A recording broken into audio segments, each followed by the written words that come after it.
Hi everyone, my name is Enrique and happy Halloween for everyone. Of course, this is going to be the last video for Halloween, so I thought that I was going to talk about a creature that is synonymous, or at the very least is related to the Halloween season, and I'm of course talking about Frankenstein. But I know what you're thinking. Which Frankenstein am I going to talk about? Because there are a lot of versions of the creature, and there are so many interpretations that many directors, producers, and actors have done in their own way. And that's true, which is something that I'm going to get into in this video. But if you want more specifics, I'm going to talk about the 1994 version of Frankenstein, which was directed by Kenneth Branagh, the actor who plays the main character here, as well as being produced by Francis Ford Coppola, who also directed another monster movie called Dracula, and also put the title of the writer, which is in this case Mary Shelley, the woman who wrote Frankenstein. So I think it's only fair that before I get into this movie, that I talk about the book, or at the very least the impact that this book had, and how many interpretations we got before and after this movie. So let's talk about what was written in Mary Shelley. Now, I'm not gonna go and say that I read the book. I only know that it was written by an author, in this case Mary Shelley, and I don't know very much about her. What was the circumstances of her writing Frankenstein? What was the origin? I can only know that this is basically what we know so far. A mad scientist called Victor Frankenstein created a monster in order to destroy death, and in return he created a monster that caused more deaths than usual, and had dire consequences not just for Victor but also on the people. That is pretty much what we know so far, and that's something that Mary Shelley wrote on her novel all those years ago. Although I should say that there were two titles that she put in her book. The first one is Frankenstein, and the other one was called The Modern Prometheus, which makes sense. I don't know, again, very much about Prometheus, but I know that this was a guy who stole the powers of a god in order to kill them or to be his own god or something like that. But I know that the name Prometheus is synonymous with someone taking the powers of a god. And that is no exception here. We all know what happens here. We know the interpretations they got so far. Hell, Universal created what many consider to be one of the best interpretations of Frankenstein, myself included. And honestly, it's true. It's basically the story of a man who wanted to create life and created a monster that caused more deaths. We see that in Universal Pictures. We see that being referenced, parodied. We see other interpretations from other artists, how Frankenstein became a hero, how they saw the creature as nothing but a unresponsive, or at the very least very dumb but very sensitive monster. We saw other people using it as a Halloween inspiration. The story of Frankenstein can be told just as much as we can tell Greek mythology or the Looney Tunes or any other hero from the Marvel DC universe until the end of time. And honestly, why not? I mean, Frankenstein is such a popular character and is such a timeless character that we can tell stories with different interpretations. Which brings me to a little bit of a point that I want to bring in this picture. The name Frankenstein. Now, a lot of people have told me that Frankenstein is not the monster's name, but the creator. And many people have said that the point of the story is to know which one is the real monster and which one is the real man. I mean, who do you consider to be better?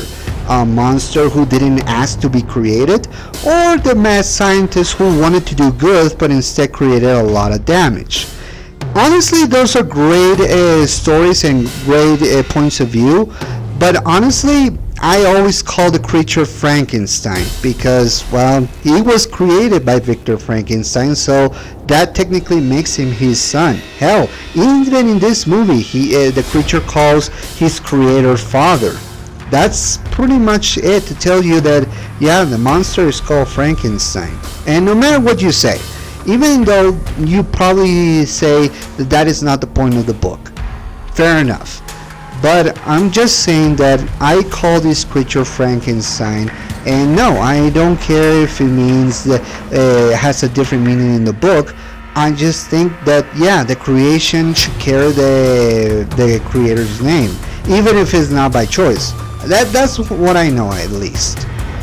But putting aside that, let's talk about what happens in this story. But let's talk about how it is trying to be more of a faithful adaptation to the book, which is something that Francis Ford Coppola wanted to do for Frankenstein, and he wanted Kenneth Branagh to bring that close adaptation to the book as much as possible to the big screen for a much larger audience. After all, everybody is familiar with the universal Frankenstein, but many people don't see it as a faithful adaptation, which is something that this movie is trying to do.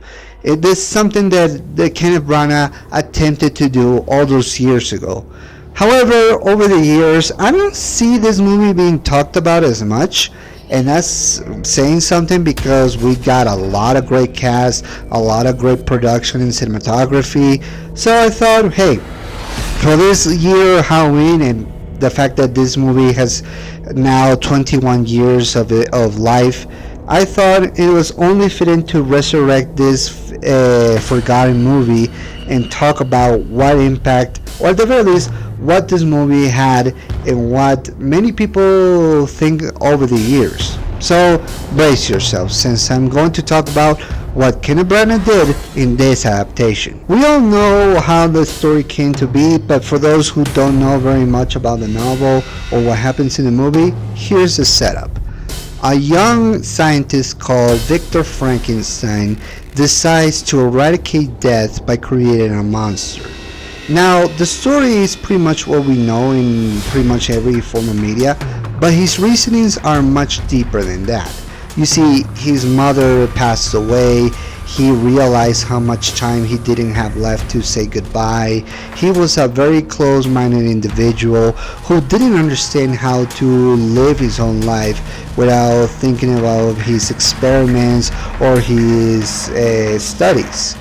It all changes with that moment, and after a few circumstances that led him to believe that yes, life should be permanent and that death is nothing but a sin for him, he decides to create a creature that could be an alternative, or at the very least a solution to eradicate death from all the world. What he didn't realize is that he created something far worse than that. He created a monster who, despite his nature and despite his well intentions, he doesn't know how to live. After being put together by several parts of different men and realizing that his existence is lonely, he has to haunt his own creator in order for him to make another one like himself. What we ended up having is the consequences of men trying to play God, and how something like that could have so much damage, not just for the creator, but for everyone else surrounding him. And that is the story of Frankenstein. This is not just a mad scientist who wanted to be remembered. No. This is a story of a man who didn't know how to cope with death, and instead went to his work and decided to play God himself in order to stop death itself. But he ended up causing to be more death for more people, including those who are close to him. That is something that Mary Shelley put in her book, and that is what we see in this adaptation. To see how a normal man can cause so much damage just by simply creating something with the best of intentions. And honestly, I found that very poetic. Who among us didn't want to create something that could stop any disease or to stop any form of accident or death? We all are afraid of death, but we never see it as part of life, that without that we don't have balance. And that is what Victor Frankenstein didn't saw, and the movie displays how his creation can have so much damage to everyone else. That's something that I really enjoy about this movie. Bringing back the ideas that Mary Shelley brought to her book to this film as well. And maybe many audiences will reciprocate that. But we don't know. But I honestly believe that this is a good story, and it has a lot of drama with a lot of interesting characters. Now let's talk about the characters, but in this case I'm going to talk about the three main ones, while the rest I'm just gonna put in this spot right here, because what they do is to serve as followings, or at the very least connections to the main characters, how every single one serves a purpose in this story. Now, with all that said, I want to give my admiration to Tom Hulce as Henry, who he is the best friend of Frankenstein, and he's trying to knock some sense out of Victor because he seems to be the voice of reason. And I actually enjoy his performance. I mean, Tom Hulce, we already know him from his voice as the Hunchback of Notre Dame, as Quasimodo, and I enjoy his performance there. In this film, it's kind of ironic, but I do enjoy that he seems to be the voice of reason. Although he always looks like he's kind of crazy, I don't know. It's not crazy in the movie, of course, but he always have that look of, should he be Frankenstein, or at the very least the creature, because he does look the part. We also get performances from Ian Holmes as Victor Frankenstein's father. The guy suffers in this movie a lot. This guy, not only does he lose his wife, but a lot of people close to him. This guy really has it bad, to the point that he's on his deathbed. And Ian Holmes' performance really shows that. Despite that, he is well played, and I'm glad to see that Victor had a good upbringing, despite the fact that his choices are not necessarily for the best. We also see Trevor McDowell as Justine Moritz, who doesn't do much as well, but serves the purpose of the consequences of Frankenstein's experiments. We also great actors as Celia Ermey. We get also John Cleese as Professor Waldman, and I gotta say, this is probably the first time I ever seen John Cleese in a movie that is not necessarily a funny character. In fact, he has a very tragic end, but yeah, he does bring a lot, and he serves as the mentor for Frankenstein, for Victor, and I appreciate that he's in this film.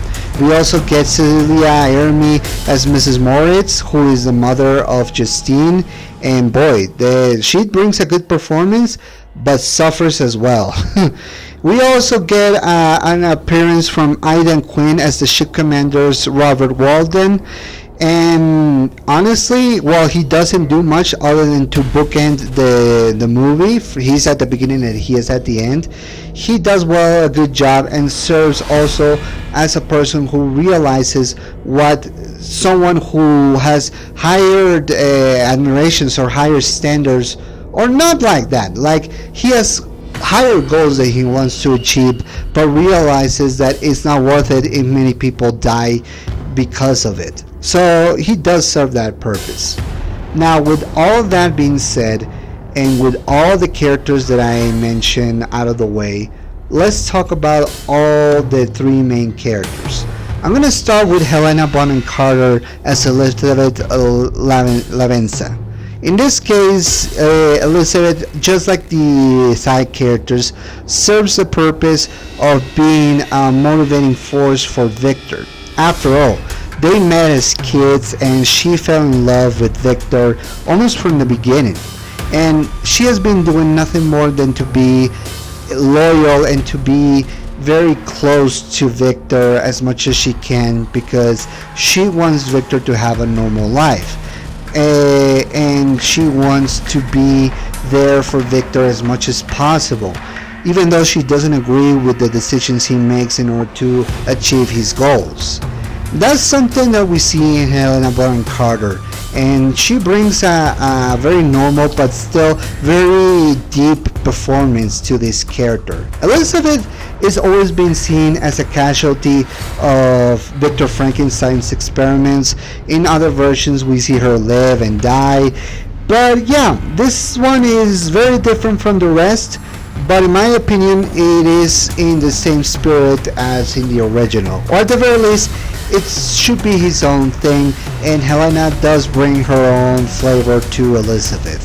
She is very patient, but at the same time very desperate, and we see little by little how her love and admiration for Victor could be her own doing. I really like that, and Helena's performance shows the deterioration of this woman's sanity as well as her love as well. Now let's talk about the creature, in this case Frankenstein's monster, who is played by Robert De Niro.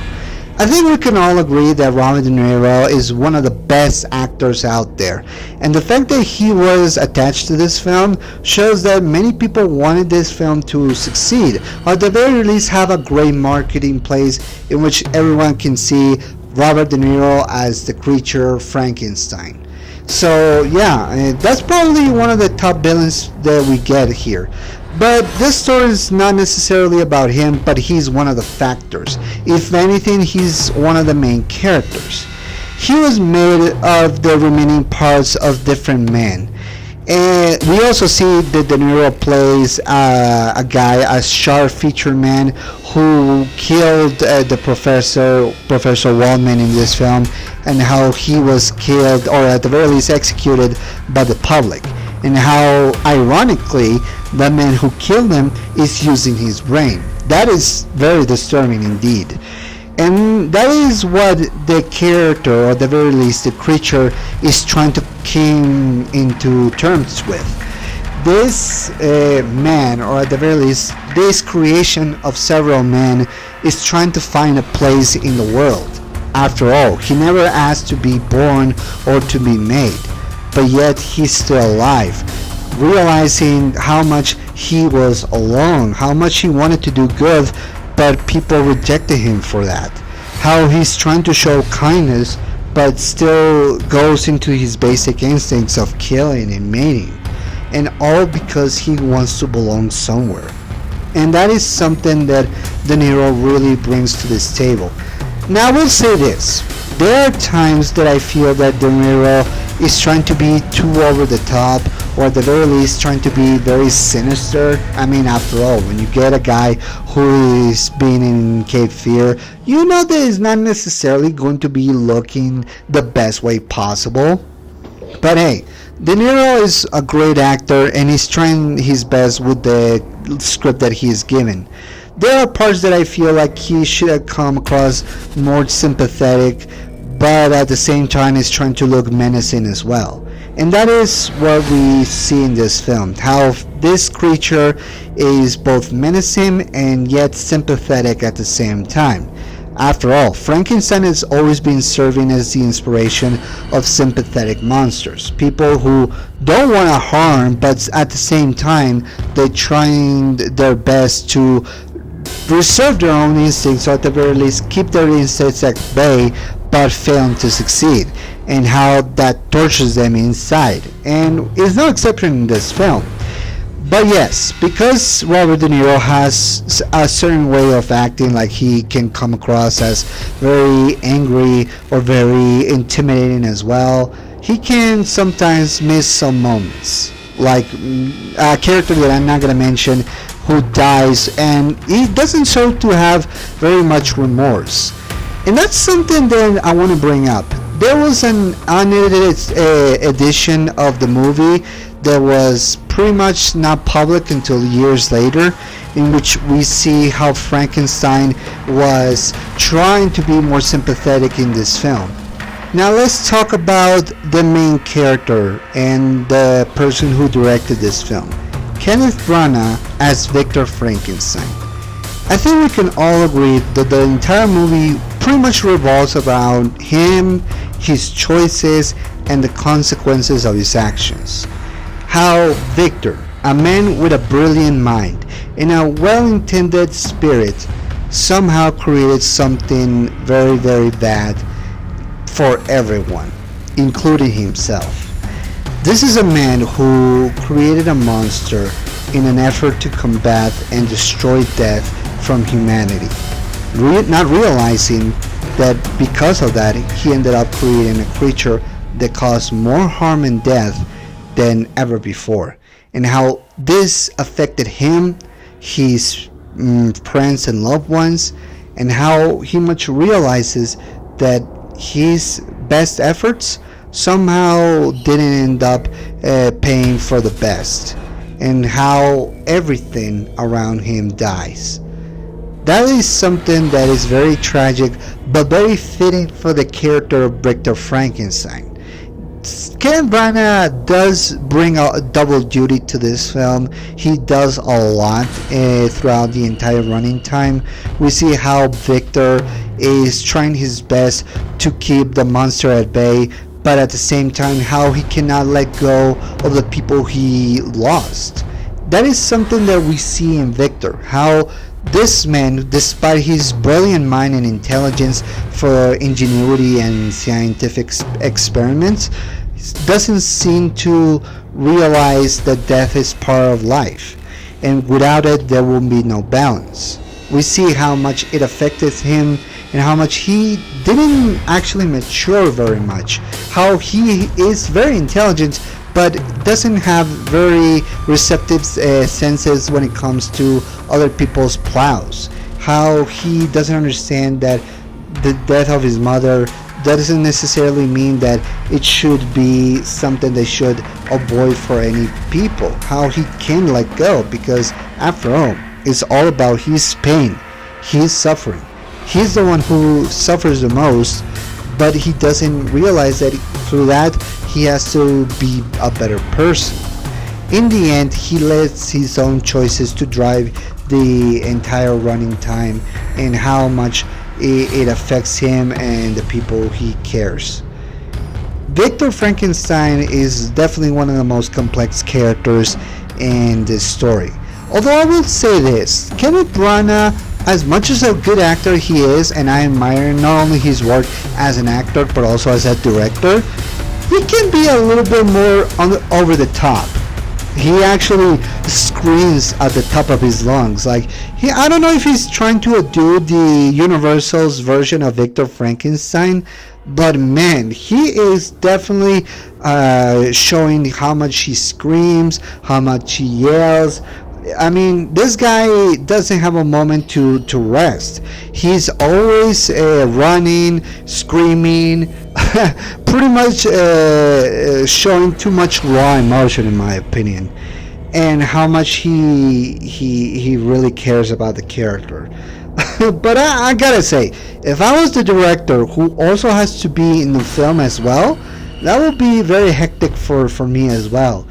And honestly, I can see how much he got Kenneth Branagh tired, because man, he's always running, jumping, doing anything to stand out. And honestly, he comes across as more over the top than Robert De Niro's creature, and yeah, it shows.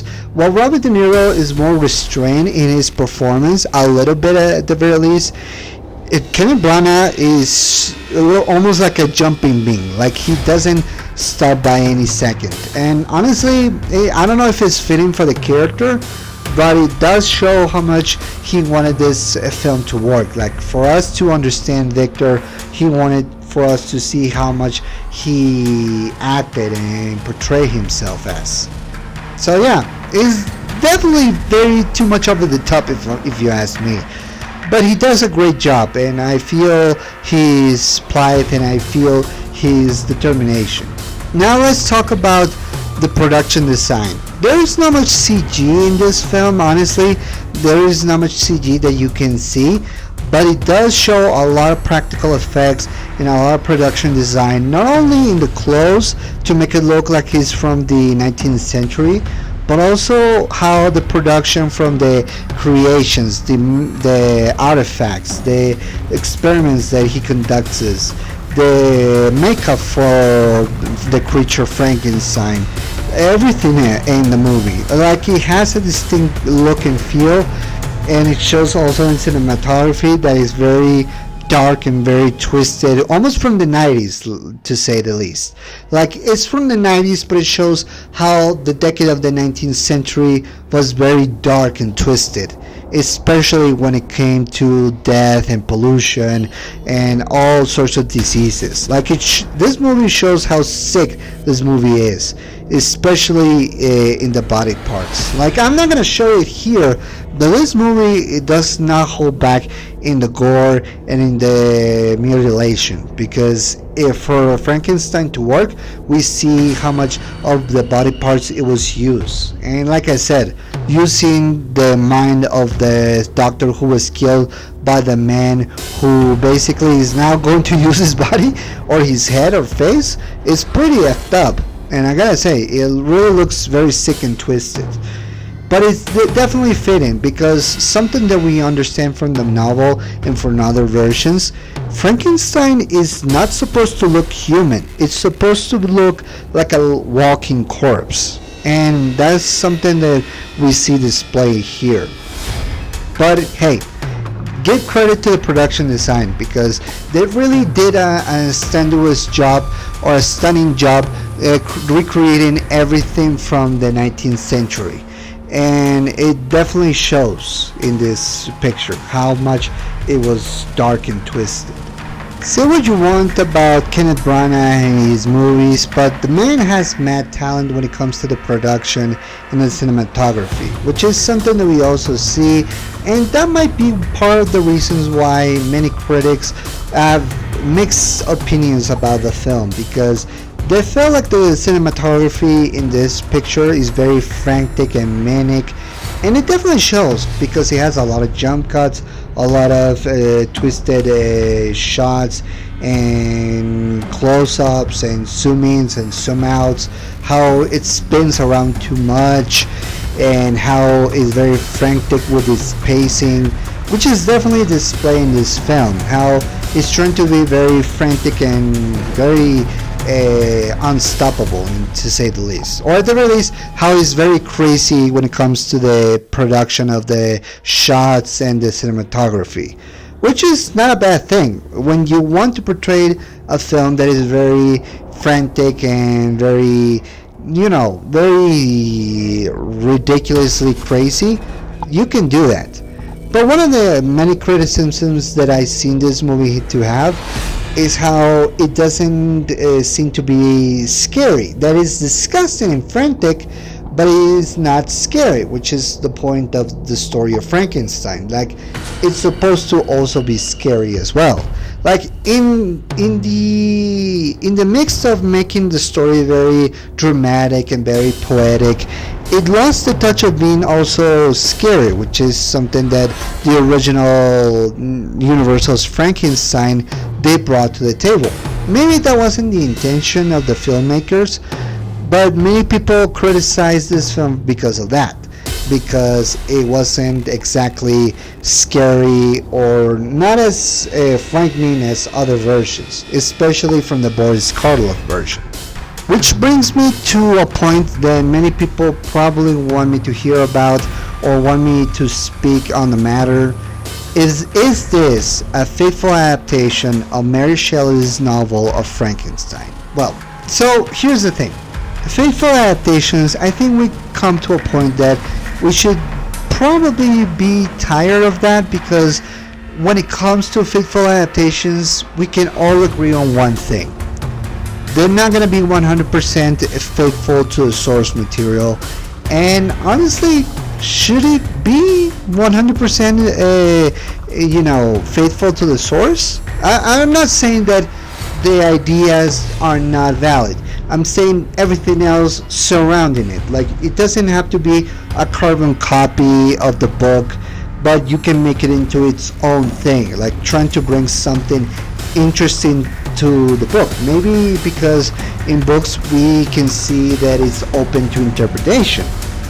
It's the same way that I see it from The Phantom of the Opera.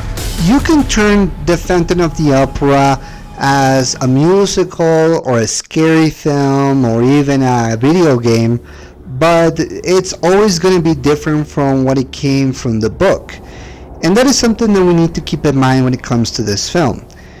I don't think this film is a 100% accurate depiction of Mary Shelley's novel, because it has its own distinct flavor and how it portrays its characters. And you'll see that, especially in the climax. But it should reflect very much about how much the people wanted to be as close as possible to Mary Shelley's novel. And you can still do that. Hell, we're going to see a Guillermo del Toro's version of Frankenstein and how it is going to try their best to adapt that version of the Mary Shelley's novel into that own distinct voice of Guillermo del Toro. But, of course, we should keep in mind one thing. This was his own thing, and I don't think it was trying to be more of a scary story, but more of a, dramatic story, almost a love story, to say the least, and how it was very tragic in the end, almost similar to Romeo and Juliet. That's what I feel, at the very least. But yeah, it's definitely not necessarily a faithful adaptation to the Mary Shelley's novel. I did saw the 2004 version of the miniseries Frankenstein starring Luke Goss as the creature, and honestly, I feel like that one is trying to be the closest possible to be more from the book. But like I said, I prefer movies that are trying to do their own interpretation. It's one of the reasons why Boris Karloff's version was very loved and proclaimed by the audience, because it's not just a story about a mad scientist creating a creature. It was very peculiar. It was its own distinct voice. It portrayed the creature in a similar way as in the books, sympathetic but also very menacing. And many people consider it to be scary because, yeah, it's scary to see a creature that you like the most be such a monster, but not by choice, but by instinct and nature and circumstances. And that is something that we see in this film. We also should keep in mind one thing. The adaptations from the book, we see Frankenstein talking a lot. In fact, he pontificates too much in the 2004 version and the book, and as well as in others. This movie is making Frankenstein, or at the very least the creature, pontificate a lot, but it does have some good moments and good dialogue. But like I said, I prefer when the creature, like Boris Karloff, that is not necessarily intelligent in words, but is trying to live his own life and feelings, and that's what I appreciate. So yeah, I do think that this movie, as much as it's trying to be closer to the novel of Mary Shelley, it's definitely not. But I appreciate it for what it's trying to be and what it's trying to come across. But if you want to really feel what Mary Shelley was trying to write, then yeah, you should pick a book and read the novel as well, so you can have an idea what she was trying to put in the story. But regardless of any of that, what is my thoughts in this film? Well, yeah, I feel the same way than many critics. That it's very frantic, that it doesn't have a moment to slow down, or at the very least doesn't have very serious moments for the cinematography to let the characters, to see the characters, how they use their actions and everything, how it can feel very hectic with its pacing. And yeah, the performances can be sometimes over the top or not over the top as much. But like many people have said, it's not a scary film. That it should have been a scary film, but it isn't. And hell, even Francis Ford Coppola directing Dracula have some scary moments. But in this film, it was trying to be more of a dramatic story rather than one. However, I don't agree with the criticisms that Kenneth Branagh was over his head, because everyone who is directing can be over the head sometimes. We can always envision something in the film that doesn't necessarily pay off, but it brings something to the audience. And you should see that in this way. And hey, the movie was nominated for many Oscars and all the other awards for their makeup and production, so you can say it's not a waste of a movie. But I will agree, it's not as good as the other versions, like the Universal Pictures one, because you can say whatever inaccuracies or many changes they made to this film, but at least that version sticks to the original core and is bringing something interesting to the table, and is trying to be more visual and is more calm and reserved with their shots and cinematography than any other picture. It is a spectacle to see, but this version is trying to do a lot more than it needs to, and the resources at that time in the 90s were not up to date. But that's something that we're probably going to see in the Guillermo del Toro's version. So yeah, we don't know what's going to happen at the time of this recording, but I'm sure it's going to be something very dark and twisted as well, but hopefully received better than originally and from his original predecessor. But hey, I do enjoy a lot of things that this movie brings, like the portrayal of Frankenstein, the monster, how it is very dark and twisted, and how it doesn't hold back. In some respects, it does do a lot good in this film, but I'm not gonna pretend that it is 100% great. So yeah, I don't think this movie is good, but I can appreciate from the moments that it has. Maybe it's a guilty pleasure. Maybe it's just a movie that I find amusing once in a while. But yeah, I do think that the Universal Picture version of Frankenstein is still the best one. At the very least, that's my opinion. But I do appreciate what this movie brought and what it's trying to come across at. So you can feel the same way. I don't know if your opinions will be the same as mine, but please let me know in the comment section, what do you think about Frankenstein 1994 version and how you feel about the adaptation from the Mary Shelley's novel. And if you want to bring the conversation further, please let me know. Write me in the comments. Give me a like if you like this video, and subscribe if you want to get notifications for the more videos coming up. But yeah, I hope you guys enjoyed my review. I hope to see you guys next time. So I'm Enrique, and happy Halloween. See you then.